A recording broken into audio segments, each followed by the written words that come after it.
Ta'ala. Dialah Maha Pencipta sekalian alam yang merangkumi manusia, haiwan, tumbuh-tumbuhan, bangunan dan sebagainya. Konsep ketuhanan meniti rapat dalam kehidupan seorang insan. Tidak kira mereka menganut agama apa sekalipun, masing-masing mempunyai kepercayaan terhadap Tuhan mereka sendiri. Namun, wujud aliran yang bertuhankan Dajjal laknatullah.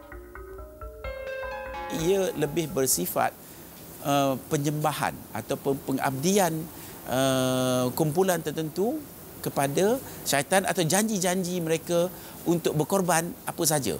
Dalam ini dapat kita lihat dengan banyak dalam industri terutama industri hiburan, di mana ramai kita tengok mereka yang terlibat dalam industri ini, jika janjinya mereka akan dijadikan popular. Dalam konteks atheism ataupun golongan yang menolak ketuhanan dan juga konsep keberagamaan ini adalah disebabkan oleh kejahilan dia. Oleh kerana itu, bila dia membicarakan soal ketuhanan, dia dapati bahawa dia tidak dapat untuk mentafsirkan dan menganalisis konsep ketuhanan itu sendiri. Perkara Illuminati bukanlah perkara remeh yang tidak perlu diambil berat. Malah, jika dibiarkan, akan perlahan-lahan merosakkan akidah umat Islam. Adakah wujud fenomena ini di Malaysia? Sebahagian daripada keanggotaannya adalah di Malaysia, adalah orang Malaysia. Dinyatakan bahawa lodge ataupun dewan ataupun perkumpulan pertama ditubuhkan pada tahun 1809. Sebaik sahaja Pulau Pinang dijajah oleh Francis Light, kemudian Stanford Raffles datang. Dan pergerakan ini tak silap saya telah juga diharamkan untuk umat Islam di Malaysia ini pada tahun, saya rasa mungkin dalam tahun 80-an ya. Tapi ia masih bergerak secara licik di Malaysia, terutama untuk orang bukan Islam. Tetapi masih lagi ada yang kita dapat tahu orang Islam pun menjadi ahli kerana benefit yang diberi ataupun manfaat yang diberi itu amat tinggi ya. Secebes kewujudan Freemason di negara ini mampu menggoyah akhlak dan moral anak remaja yang masih mencari identiti mereka di negara ini. Apakah tujuan mereka sebenarnya dalam menyebarkan fahaman ini? Strategi yang digunakan adalah untuk menguasai kuasa, menguasai entertainment, menggunakan entertainment untuk melalaikan, menggunakan wang untuk membeli, menggunakan media untuk mencorakkan fikiran orang lain-lain daripada Freemason, untuk menggunakan apa-apa juga jenis kuasa yang ada, termasuk juga penyembahan syaitan, untuk menjauhkan manusia daripada keyakinan atau menyembah pencipta. Maknanya dia keluar daripada konsep agama yang ada di dunia ini.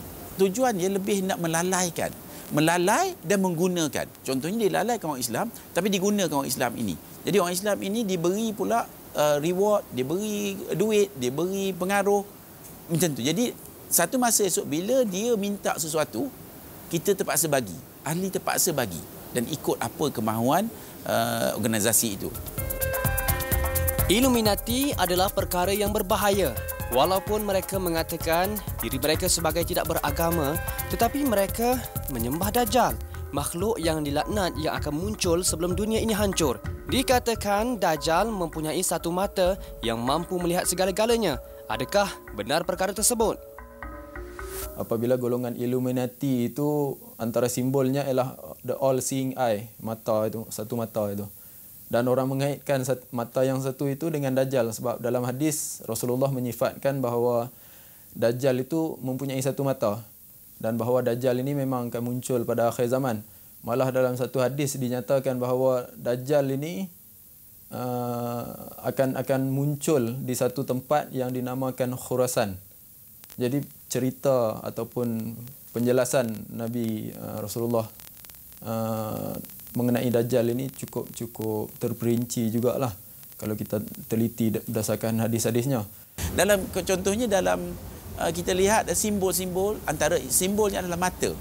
Ia semua berkaitan itu. Macam mana dia mempengaruhi pergerakan ini, mempengaruhi dan menguasai. Jika aliran pemahaman Illuminati wujud dari penyimpangan agama Kristian, Yahudi pula mewujudkan satu aliran yang akhirnya bersekongkol dengan Illuminati. Apakah ia? Saksikan semuanya dalam isu akidah.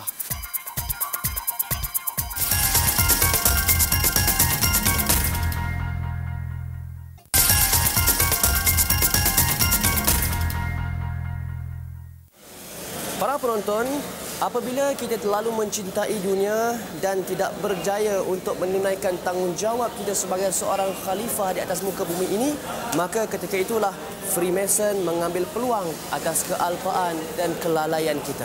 Jadi sebagai umat Islam, berhati-hatilah. Freemason. Mungkin ramai yang pernah mendengar istilah ini. Mungkin juga ramai yang belum pernah mendengarnya. Jika disingkap kembali sejarahnya, Freemason adalah pertubuhan persaudaraan yang dipercayai muncul pada akhir abad ke-16 hingga awal abad ke-17. Ia wujud dalam pelbagai bentuk di seluruh dunia. Dianggarkan keahlian Freemason di seluruh dunia sekitar 5 juta orang. Pertubuhan Freemason wujud dalam pelbagai bentuk, namun mereka berkongsi prinsip dan pandangan moral serta metafizik yang sama. Apakah benar Freemason yang dicanangkan ada kaitannya dengan bangsa Yahudi? Freemason sebagai satu gerakan mempunyai hubungan dengan agama Yahudi, bukan bangsa Yahudi lah, secara khususnya agama Yahudi. Dari sudut Freemason mengambil simbol-simbol tertentu yang ada diguna pakai dalam agama Yahudi untuk kegunaan mereka sendiri, dan antara simbol yang digunakan adalah daripada agama Yahudi. Selain daripada yang banyaknya daripada tradisi Mesopotamia ataupun daripada tradisi Mesir kuno lah. Contoh yang kita boleh tengok adalah penggunaan cerita Solomon Temple ataupun David Star atau David Shield, lambang David, lambang yang sekarang ni ada dalam bendera Israel itu. Jadi itu pun digunakan oleh golongan Freemason lama sebelum penubuhan negara Israel lagi. Negara Israel ditubuhkan tahun 40-an begitu. Tapi sebelum itu, gerakan Freemason ini telah menggunakan simbol-simbol sedemikian. Jadi perkaitannya kita boleh lihat di situlah di antara Freemason dengan agama Yahudi. Wujud semasa Perang Salib, mereka ini digelar Knight Templar. Kumpulan tentera yang berpaling tadah ini kemudiannya membentuk satu kumpulan yang besar di Eropah dan memulakan gerakan Masonik. Kebanyakan dari ahli Masonik merupakan mereka yang cerdik pandai dan juga mereka yang menolak agama, menafsirkan segala-galanya berdasarkan logik akal semata-mata. Apa yang membuatkan Freemason begitu berminat dengan agama di dunia? Saya rasa perkaitan ini dibuat sebab ada elemen ataupun ciri keagamaan dalam amalan Freemason. Sebenarnya Freemason ini sekadar satu brotherhood, satu perkumpulan yang bertujuan untuk kebajikan, tetapi dalam nak menjadi ahli itu dia ada amalan-amalan ritual. Jadi saya rasa sebab itu Freemason diandaikan seolah-olah bersifat agama. Walaupun kalangan ahli Freemason sendiri tidaklah menganggap diri mereka ataupun kumpulan mereka itu sebagai agama. Tetapi orang luar mungkin menganggap mereka sebagai agama sebab ada ciri ritual tadi. Dan juga mereka mempunyai satu senarai kod etika lah, kod moral. Dan ritual contohnya macam ketika menjadi ahli ataupun nak naik dari satu tahap ahli kepada tahap yang lebih tinggi lagi. Dibuat ritual, contohnya meletakkan pisau di dada sebagai lambang dia telah mati pada tahap itu dan kemudiannya akan dilahirkan semula pada tahap yang lebih tinggi lagi. Jadi itu saya rasa adanya kaitan di antara Freemason dan agama. Freemason begitu bersungguh-sungguh menghancurkan agama dengan menjual ayat-ayat mereka kepada golongan yang rapuh imannya. Bukan itu sahaja, gerakan ini mengorak langkah yang lebih jauh dengan menerapkan seni bina Masonik dalam pembinaan bangunan moden. Dalam konteks hadis man tasyabbaha biqaumin fahuwa minhum tadi, itu seharusnya memang meliputi segala hal, ya, dalam seni bina, dalam tata cara berpakaian, ya, dalam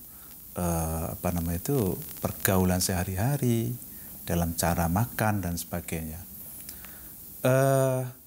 Cuma yang perlu kita tahu pasti adalah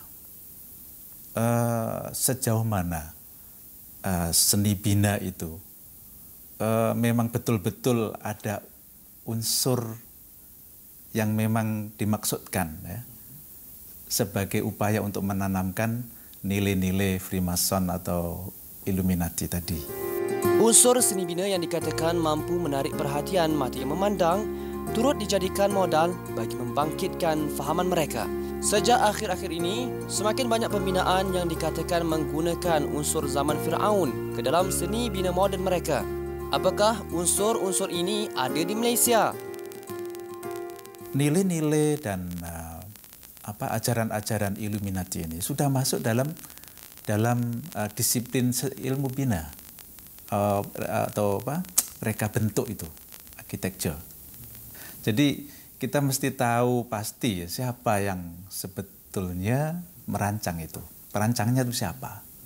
Adakah betul-betul memang dari pihak-pihak yang ada kaitannya dengan Freemason atau Illuminati ini atau tak? Ini yang perlu kita tahu pasti. Ada beberapa yang nampak memang ada simbol-simbol yang secara dekat mungkin tak nampak. Tapi kalau kita tengok dari jauh, dari atas, ya, itu nampak sekali. Ada yang nampak sekali juga mirip dengan simbol-simbol Freemason dan Illuminati. Mereka bekerja sama sebagai satu organisasi demi menyesatkan umat Islam. Bangunlah, wahai wajah Islam, jangan tidur. Apakah kaitan antara Illuminati dan Freemason? Nantikan semuanya dalam isu akidah.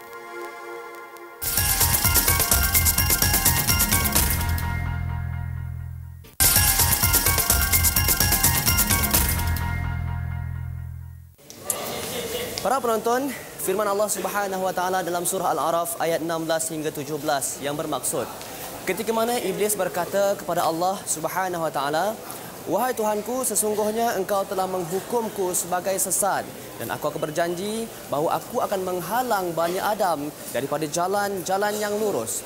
Aku akan datangi mereka di hadapan dan di belakang mereka, di kanan dan di kiri mereka. Dan kemudian engkau akan dapati hanya sedikit daripada mereka yang bersyukur dan taat kepadamu." Jelas sekali saudara, kita lihat Freemason ini merupakan satu tipu daya syaitan. Adakah kita mahu mengikut jejak langkah syaitan? Tepuk dada, tanya iman kita masing-masing.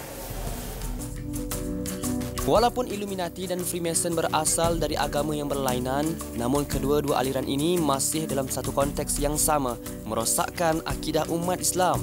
Kedua-dua fahaman dan pertubuhan ini dikesan tersebar luas di dunia, tidak terkecuali di Malaysia. Illuminati adalah satu kumpulan rahsia yang ditubuhkan di Jerman pada tahun 1776. Nama tokoh yang menubuhkan perkumpulan tadi ialah Adam Weishaupt. Perkaitannya timbul apabila Adam tadi dalam nak mengembangkan idea rasionalisme kerasnya mempergunakan rangkaian Freemason. Di situ berlaku perkaitan. Sebenarnya dia sebelum dia menubuhkan Illuminati, dia masuk dalam perkumpulan Freemason untuk mengembangkan ideanya. Tapi tidak sangat diterima. Kemudian barulah dia menubuhkan perkumpulannya sendiri yang dia kenali perkumpulan tadi sebagai Illuminati. Jadi di situ mulanya hubungan di antara Illuminati dan juga Freemason. Hubungan mereka bukan lagi rahsia. Matlamat dan tujuan mereka juga sama, menghancurkan agama-agama yang besar demi memajukan fahaman mereka.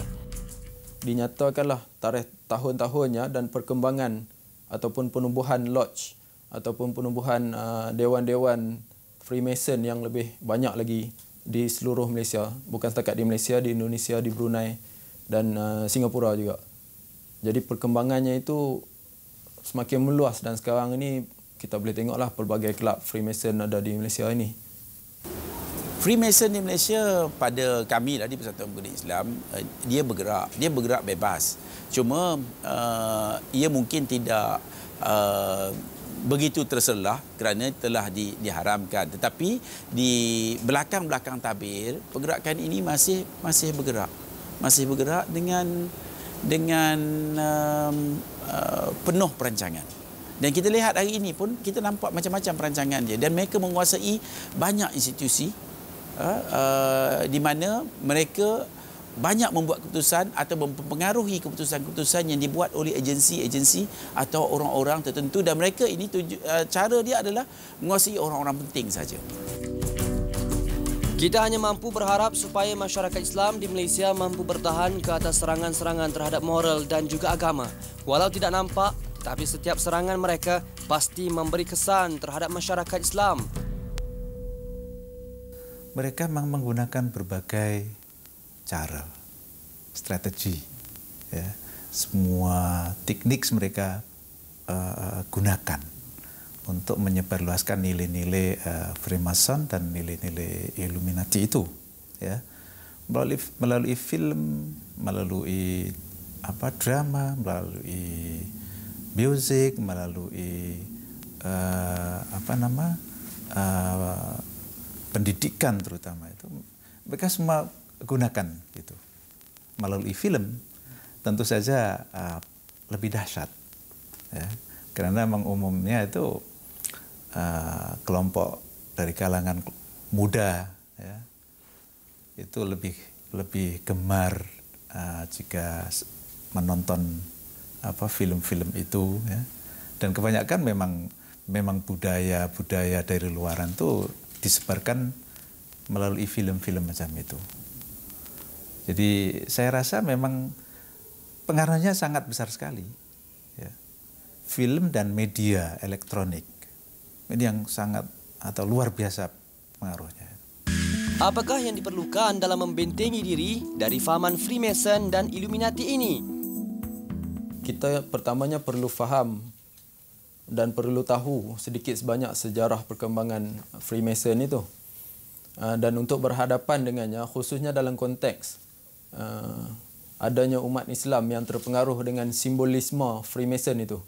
Jadi untuk membentengi diri, saya rasa kita perlu tahu asas akidah Islam pertamanya dan batasan syariat dalam Islam ini dalam kita mengambil mempergunakan simbol-simbol yang ada dalam Freemason itu.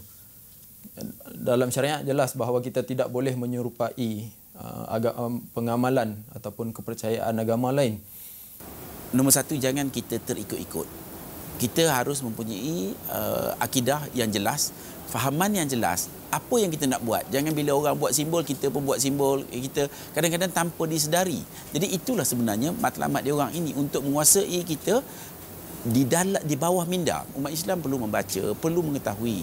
Kalau apa yang kita tidak ketahui, kadang-kadang kita lihat mungkin baik untuk kita, tetapi kadang-kadang benda ini merupakan satu benda yang merosakkan akidah kita. Memang setelah telah diputuskan, Freemason atau Illuminati ini memang menyalahi akidah kita kerana keyakinan kita. Patut kita berserah pada Allah. Tapi ini merupakan penyelewengan yang jelas. Dan memang wajib, menurut saya, wajib dielakkan. Ya, bagi yang sudah tahu latar belakang Freemason dan Illuminati ini wajib hukumnya untuk meninggalkan, untuk mengelakkan. Ya. Sudah jelas lagi terang, fahaman ini sudah menghancurkan tamadun-tamadun yang jelas memperjuangkan agama sejak dahulu lagi. Perangi mereka dengan akal, jangan dengan senjata. Kerana itulah ayat pertama yang diturunkan Allah Subhanahu wa taala kepada kekasihnya Muhammad sallallahu alaihi wasallam, iaitu bacalah, muhasabahlah diri, jangan sampai tersesat. Baiklah, kita telah sampai ke penghujung rancangan. Sebarang komen dan cadangan anda sila hantarkan kepada kami di isu.akidah@tvalhijrah.com. Semoga kita berjumpa lagi pada hari dan waktu yang sama minggu hadapan. Sebelum berpisah, ingat, musuh akidah ada di mana-mana. Wabillahi taufiq wal hidayah. Wassalamualaikum warahmatullahi wabarakatuh. Kami Jeddah demi akidah.